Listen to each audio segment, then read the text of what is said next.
Welcome back to my channel. I'm Will, Eurovision Online. I didn't want to have to make this video, but the time has come. And so let's look back on Saturday's grand final of the 65th Eurovision Song Contest.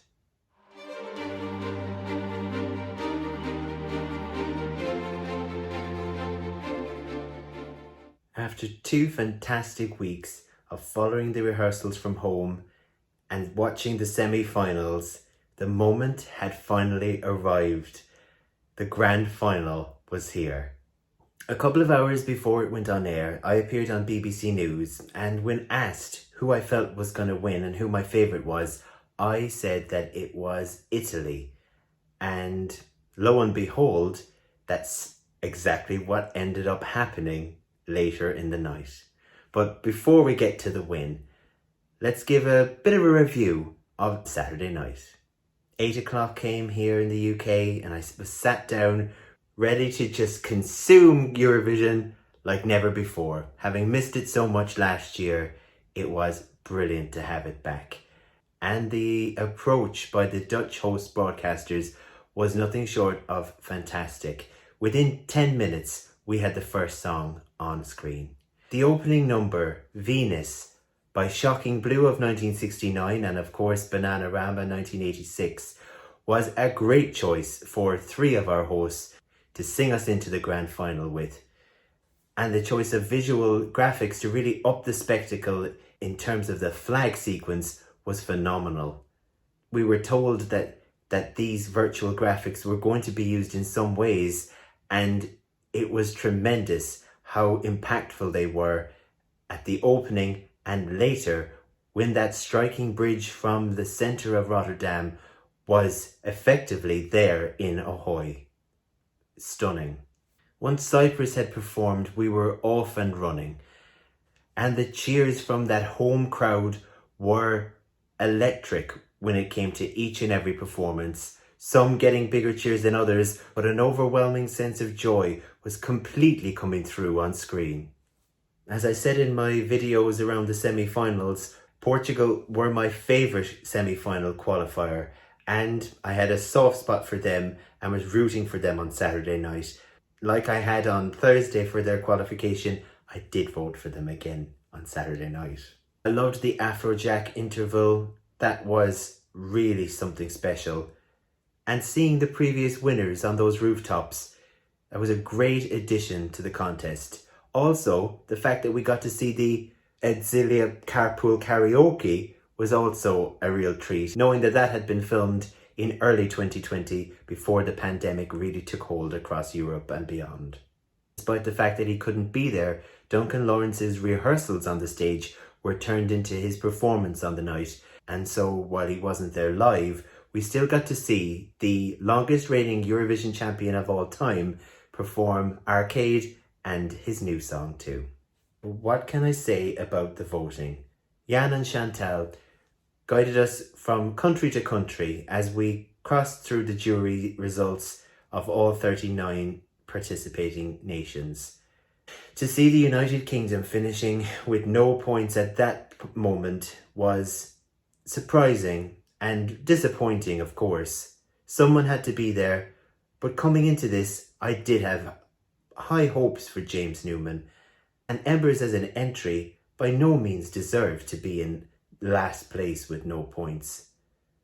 When it came to the reveal of the public vote from the bottom of the board right up to the top, some more shockers were in store.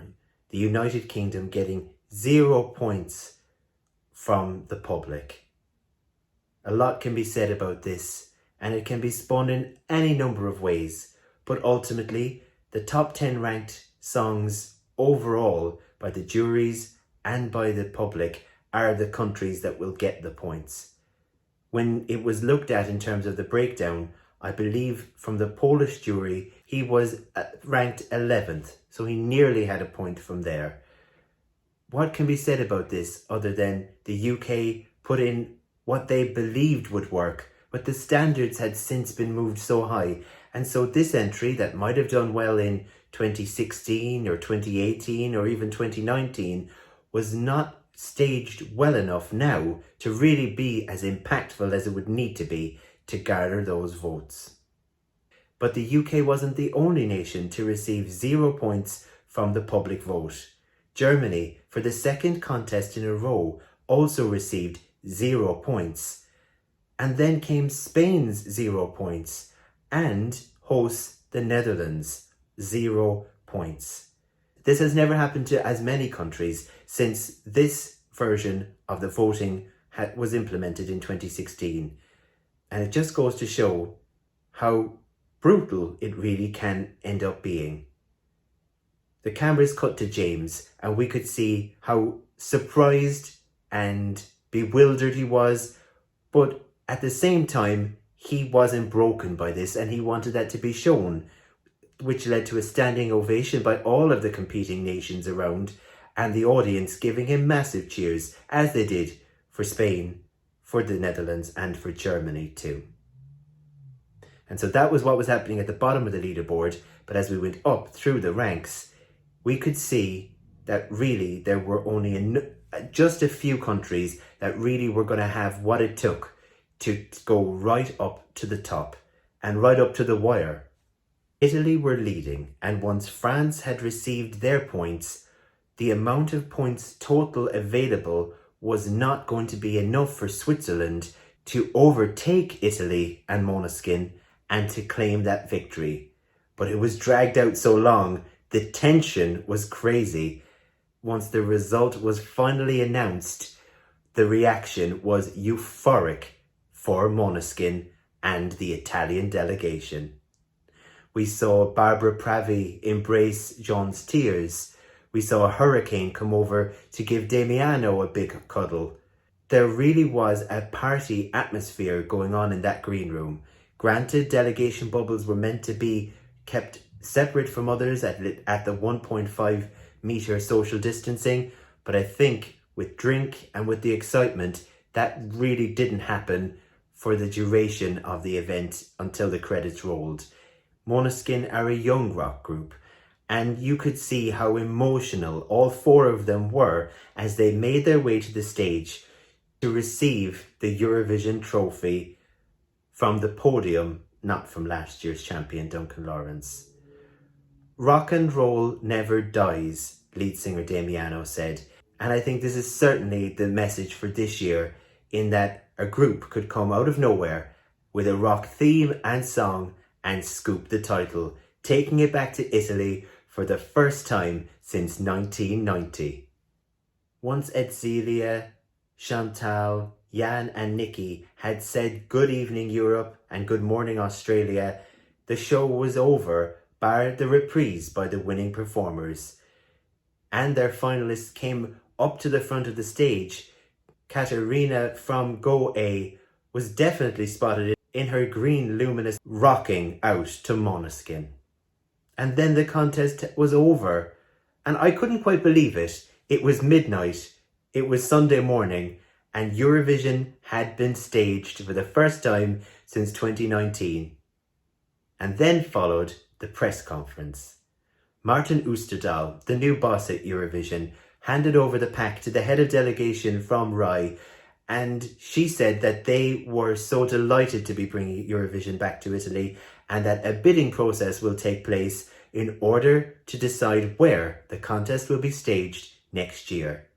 The fact that they are a Big Five nation means that the expectations on them to stage an incredible contest akin to the German broadcaster in 2011 will be very high indeed. Ultimately, I'm thrilled that Italy have won. Massive congratulations to Måneskin and to the delegation from RAI, who had been so close in recent years and have now finally taken the title home. As we get to learn a bit more about the plan for Italy, I will continue to record these updates so that we can follow from now all the way through to next year's contest. It's been incredible making these videos this year, and I'm so thankful for everyone who has viewed them for even 2 seconds. That to me is still amazing. I expected 1 or 2 views, and so to have had what I've had and to have doubled my subscribers in the last fortnight, to me is tremendous. Thank you so much for watching. Just like rock and roll never dies, Eurovision never dies. More Eurovision Song Contest to follow.